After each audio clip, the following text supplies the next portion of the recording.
Assalamualaikum warahmatullahi wabarakatuh. Nama saya Irsyad Al-Fajri, biasa dipanggil dengan Irsyad. Nomor BP saya adalah 1811082004. Jurusan saya adalah Teknologi Informasi dengan prodi D4 Rekayasa Perangkat Lunak dengan mata kuliah Kecerdasan Buatan. Pada saat ini saya akan menjelaskan sebuah tugas UAS dengan mata kuliah kecerdasan buatan, yaitu menjelaskan tentang sebuah jurnal internasional bahasa Inggris serta mencari contoh sebuah program dan implementasi tentang kecerdasan buatan tersebut. Baiklah, saya menjelaskannya. Baiklah, sebelum saya mulai mempresentasikan hasil laporan akhir saya tentang kecerdasan buatan ini, yaitu tentang jurnal bahasa Inggris, saya akan sedikit melihat tentang contoh program yang ingin saya bahas dan implementasi sebuah kecerdasan buatan sebagai berikut ini.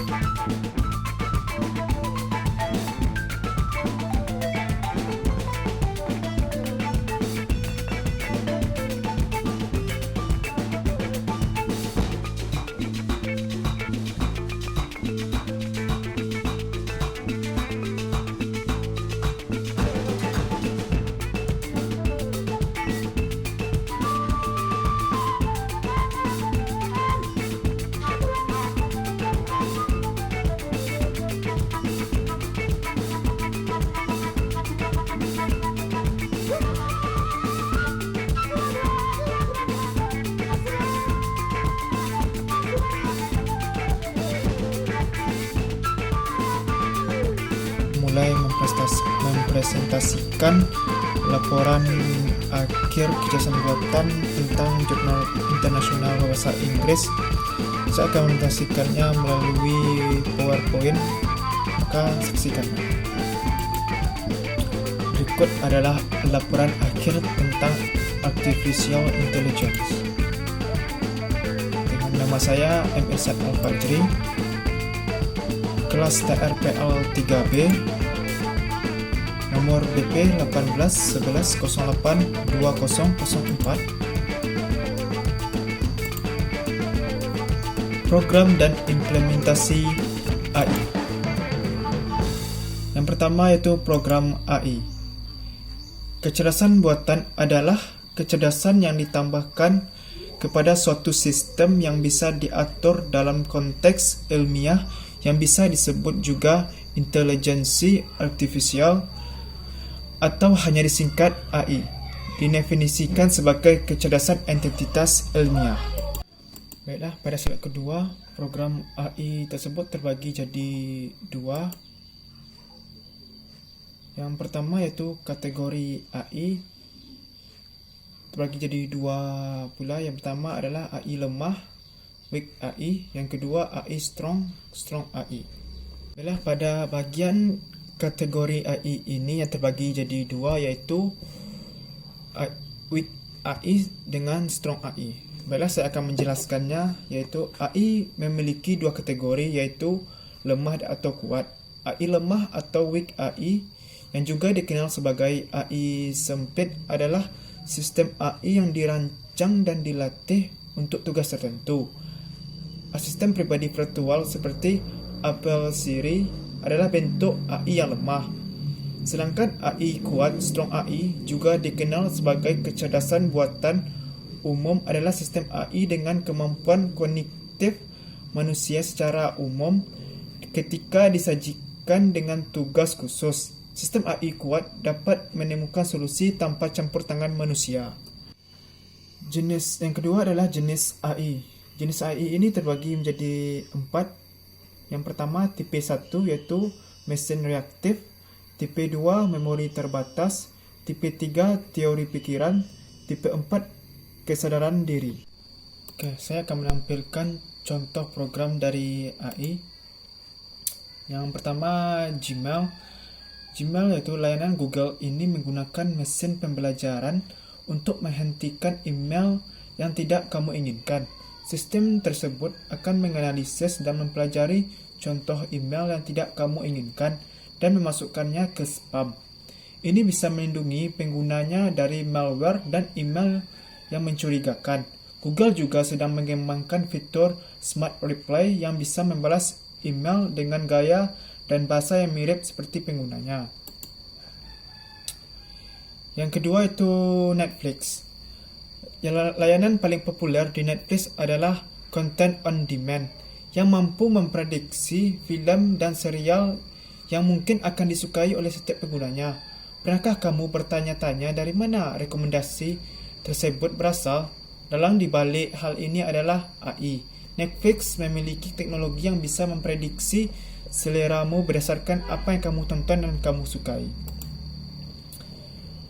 Yang ketiga itu ada sebuah PDF yang berjudul Kecerdasan Buatan dalam Program Chatting untuk merespon emosi dari teks berbahasa Indonesia menggunakan text mining Knife Bayes.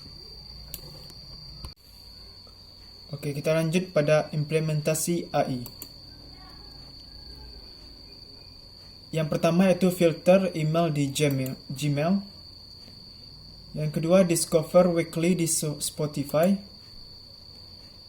Yang keempat, meningkatkan sosial media. Yang keempat, yaitu navigasi dan travel.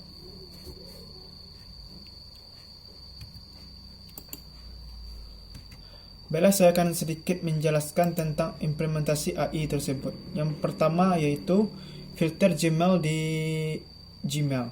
Google menggunakan AI untuk memastikan hampir bahwa semua email yang diterima dalam kontak masukmu bersifat asli. Filter email di Gmail menggunakan beberapa artificial intelligence untuk mengurutkan email ke dalam sejumlah kategori, yakni utama, sosial, promosi, pembaruan, forum, dan spam. Program ini membantu mengorganisir emailmu sehingga kamu pun lebih mudah melakukan komunikasi melalui email. Contohnya, Gmail mengurutkan email menjadi 4 kategori tab yang berbeda dan mengirim email spam ke dalam folder terpisah. Google juga mengklaim bahwa filteran berbasis AI mencegah lebih dari 99% spam masuk ke kotak emailmu. Yang kedua yaitu Discover Weekly di Spotify. Bagi kamu yang menggunakan Spotify untuk mendengar musik kesukaan secara tidak langsung, setiap harinya kamu sudah berhubungan dengan penerapan artificial intelligence. Playlist Discover Weekly yang dirilis Spotify pada tahun 2015 lalu mampu menggabungkan rekomendasi yang sesuai dengan bantuan AI. Mendasarkan analisisnya dari apa yang kamu dengar sebelumnya, Discover Weekly di Spotify memberimu playlist dan dipersonalisasi sehingga memberikan rangkaian rekomendasi musik yang sangat kamu sukai. Yang ketiga yaitu meningkatkan sosial media. AI memudahkan pengguna untuk mencari dan berkomunikasi dengan teman dan rekan bisnis melalui sosial media. Manfaat penggunaan AI dalam media sosial bisa ditemukan pada LinkedIn. AI digunakan untuk membantu mencocokkan kandidat dengan pekerjaan dengan harapan dapat menciptakan kecocokan yang lebih tinggi antara bos dan karyawan. Sehingga LinkedIn AI juga digunakan pada Pinterest. Alat Lens Pinterest menggunakan AI mengidentifikasi objek gambar. Yang keempat yaitu navigasi dan travel. Dari sejumlah contoh di atas dapat terlihat bahwa penerapan artificial intelligence kehidupan sekarang cukup luas. Salah satu contoh sepertinya dirasakan oleh setiap orang saat ini adalah travel dan navigasi. Penggunaan navigasi dalam kehidupan sehari-hari untuk berpindah dari satu tempat ke tempat lainnya berkaitan dengan AI. Baik kamu menggunakan Google ataupun Apple Maps untuk navigasi serta saat kamu memesan ojek online hingga tiket pesan. Baiklah, sekarang kita masuk ke contoh implementasi. Yang pertama yaitu otomasi. Yang kedua pembelajaran mesin. Yang ketiga visi mesin. Yang keempat, pemprosesan bahasa alami NLP. Yang kelima, robotika. Yang keenam, mobil dengan pengemudi otomatis. Dan sekarang kita masuk pada pembahasan tentang jurnal AI internasional dalam bahasa Inggris yang berjudul Decision Support System to Choose Digital Single Lens Camera with Simple Additive Weighting Method. Yang jurnalnya yaitu Scientific Journal of Informatics. Yang pertama itu pembahasan. Di era digital ini, teknologi telah menjadi bagian dari segala aspek kehidupan manusia. Teknologi membantu orang untuk memecahkan banyak masalah. Salah satu teknologi yang berkembang saat ini adalah kamera digital single lens reflex atau lebih dikenal dengan DSLR. Kamera DSLR adalah kamera digital yang menggunakan prosesor, chip, memori, dan teknologi canggih lainnya untuk menangkap gambar dengan menggunakan satu lensa tunggal yang tertanam di bodi kamera. Banyak produk kamera yang berkualitas tinggi yang dilengkapi dengan teknologi canggih dapat ditemukan di pasaran. Untuk memenuhi kebutuhan konsumen, biasanya konsumen menggunakan beberapa cara untuk membantu mereka memilih kamera yang dituju, seperti menggunakan majalah, internet, flyer, dan promosi dari mulut ke mulut.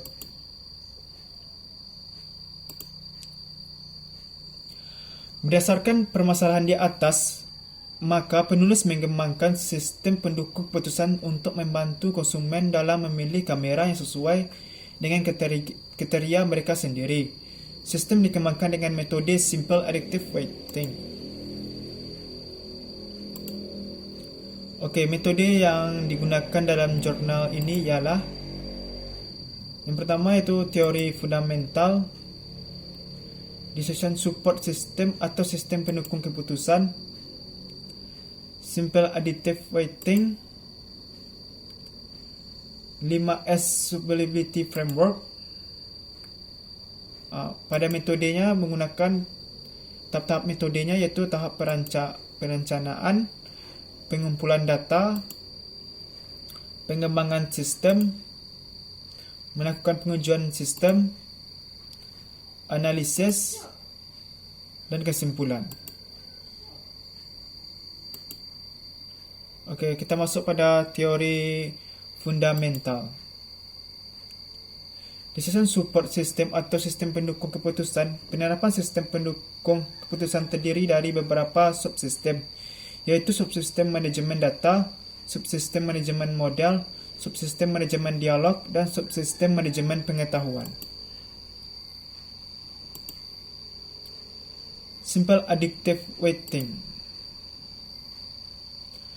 Metode sistem additive weighting atau SAW adalah yang paling sederhana yang masih terluas yang digunakan metode multi attribute decision making MADM.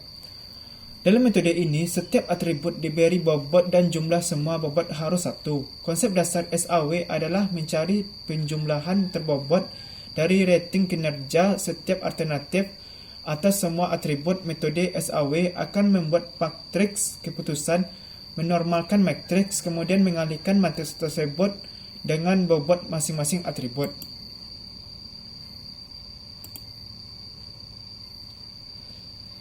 Five is Usability Framework adalah framework yang digunakan untuk membantu mengevaluasi kegunaan satu sistem perangkat lunak. Ini terdiri dari 5 aspek, yaitu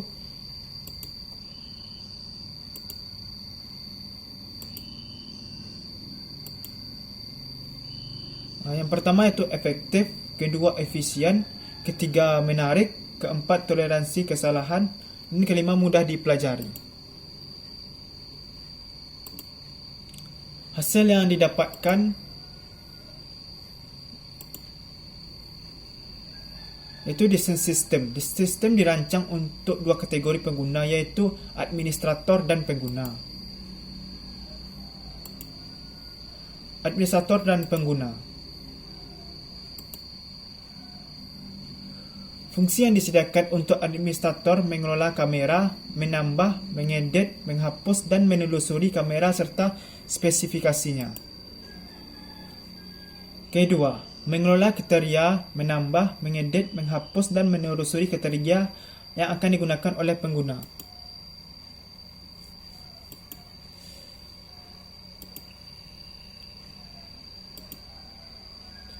Pengguna memiliki fungsi yang pertama, browsing semua kamera yang disimpan di database. Kedua, memilih kamera tertentu untuk dibandingkan dengan menentukan interval harga tertentu. Yang ketiga, meminta rekomendasi dari sistem. Proses penentuan rekomendasi oleh sistem dijelaskan pada gambar yang akan ditampilkan, seperti ini. Yang pertama, dimulai. Yang kedua, entry the weight of each creation into the vector W1, dan seterusnya sampai N yang bisa dilihat pada gambar tersebut. System implementation. Sistem tersebut diimplementasikan sebagai sistem pendukung keputusan berbasis web dengan menggunakan PHP dan MySQL. Gambar 2 menggambarkan halaman beranda sistem. Gambar 3 adalah halaman untuk memasukkan bobot setiap kriteria. Sedangkan gambar 4 adalah halaman untuk memilih harga kamera, serta kriteria gambar 5 merupakan halaman untuk menampilkan rekomendasi sistem. Berikut adalah contoh gambarnya.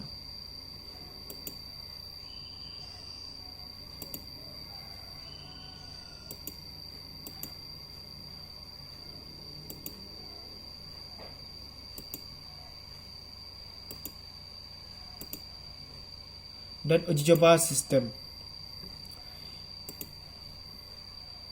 Yang pertama, pengujian kotak hitam. Pengujian kotak hitam dilakukan dengan mencoba setiap kasus penggunaan sistem untuk memeriksa apakah kinerjanya seperti yang diharapkan atau tidak. Berdasarkan pengujian black box, dapat disimpulkan bahawa sistem mampu menghasilkan keluaran sesuai dengan yang diharapkan oleh pengguna dan mampu menangani kesalahan pada saat fungsi tidak berjalan normal. Uji coba untuk penggunaan sistem juga diuji coba terhadap 20 responden yang diminta untuk mencoba sistem dan kemudian mengisi kuesioner. Hasil kuesioner dijelaskan pada tabel 1 sebagai berikut. Tahap uji coba pada pengguna. Berikut adalah tabelnya yang bisa dilihat pada gambar tersebut.